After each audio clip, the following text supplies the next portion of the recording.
आपका बहुत बहुत स्वागत है दोस्तों धार्मिक टीवी पे। हम आज हर रोज की तरह आपके लिए एक नई वीडियो लेकर आए हैं हमारे धर्म से जुड़ी हुई, ताकि हर एक हिंदू को, हर एक भारतवासी को मालूम पड़े, हर एक सनातनी को मालूम पड़े कि हमारे सनातन धर्म के बारे में क्या क्या ऐसी विशेषताएं हैं और हमारी पौराणिक कथाएं क्या कहती हैं। हम वेदों का ज्ञान, पुराणों का ज्ञान लेकर आपके लिए आए हैं हर रोज की तरह, इसलिए वीडियो को एंड तक जरूर देखना दोस्तों। हमने कई मर्तबा बात की है राजा परीक्षित के बारे में, उनसे जुड़े हुए तथ्य भी बताए।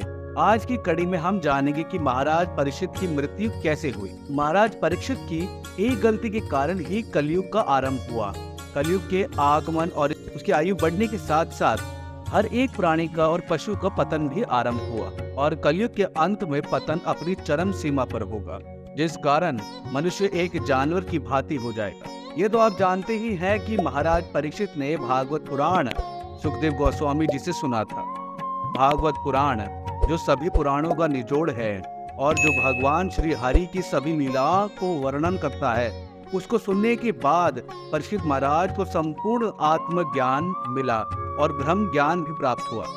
पूरा भागवत पुराण सुनने के बाद परीक्षित महाराज सुखदेव गोस्वामी जी से कहते हैं कि आप अत्यंत दयालु हैं, आपकी कृपा से ही मुझे जीवन का उद्देश्य प्राप्त हुआ है, मेरे ज्ञान चक्षु खुल चुके हैं। अब मैं भगवान के ध्यान में बैठ के स्वयं को पूरी तरह भगवान श्री हरि के चरणों में अर्पित कर दूंगा।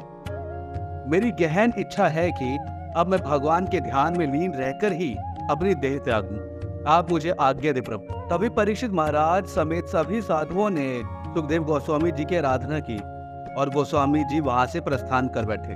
महाराज परीक्षित ने गंगा किनारे पुष्प घास पर बैठ के पूर्व दिशा में मुख करके भगवान विष्णु के ध्यान में लीन होकर एक पेड़ की तरह एक स्थान पर स्थिर हो गए। तभी तक्षक नाग ने एक ब्राह्मण का भेष धारण करके परीक्षित महाराज को काट लिया। उसकी विष से महाराज परीक्षित का शरीर मिट्टी में मिल गया। इस महान राजा की मृत्यु को देख धरती से लेकर स्वर्ग तक सभी शोकमयी हो गए। जब राजा परीक्षित के पुत्र जन्मेजय को पिता की मृत्यु का पता चला तो उन्हें बहुत क्रोध आया। उन्होंने एक यज्ञ का आरंभ किया जिसमें सभी सांपों की आहुति दी गई। जब तक्षक ने देखा कि सारे शक्तिशाली सर्प भी यज्ञ की अग्नि में भस्म हो रहे हैं, तब उसने इंद्र की शरण ली। जन्मेजय ने ब्राह्मणों से पूछा कि तक्षक की आहुति अब तक क्यों नहीं दी गई है। तब ब्राह्मणों ने बताया कि उसे इंद्र ने शरण दी है। जन्मेजय ने तक्षक के साथ इंद्र को भी भस्म करने का आदेश दे दिया। ब्राह्मणों ने मंत्र का उच्चारण आरंभ किया, जिसके प्रभाव से तक्षक के साथ इंद्रदेव अपने विमान से धरती की ओर आ रहे थे।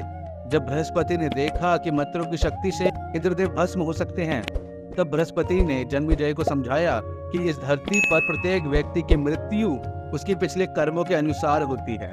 महाराज परीक्षित को भी उनके पिछले जन्मों के अनुसार ही इनकी मृत्यु हुई।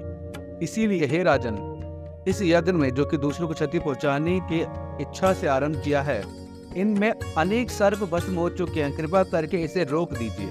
तब जन्मेजय ने यज्ञ को रोककर गुरु बृहस्पति की आराधना आरंभ की और इस प्रकार राजा परीक्षित मृत्यु को प्राप्त हुए और तभी इस चीज का अंत हुआ। दोस्तों, अगर आपको ये जानकारी पसंद आई, हमारे धर्म से आप प्रेम करते हैं, अगर आप सच्चे हिंदू हैं, सच्चे सनातनी हैं, तो कमेंट बॉक्स में जय श्री राम लिख के हमें सपोर्ट कीजिए और साथ में इस वीडियो को ज़्यादा से ज़्यादा शेयर कीजिए अपने परिवार वालों के साथ, अपने दोस्तों के साथ, अपने मित्रों के साथ, फेसबुक पे, व्हाट्सएप ग्रुप पे, इंस्टाग्राम पे, ट्विटर पे, यूट्यूब पे, ताकि हर एक को अपने धर्म से जुड़ी हुई ये सारी बातें मालूम पड़े और वो अपने धर्म पे विश्वास करें और साथ ही प्रभु की आराधना भी करें। दोस्तों, फिर मिलेंगे एक और नई वीडियो में, तब तक के लिए धन्यवाद। जय श्री राम।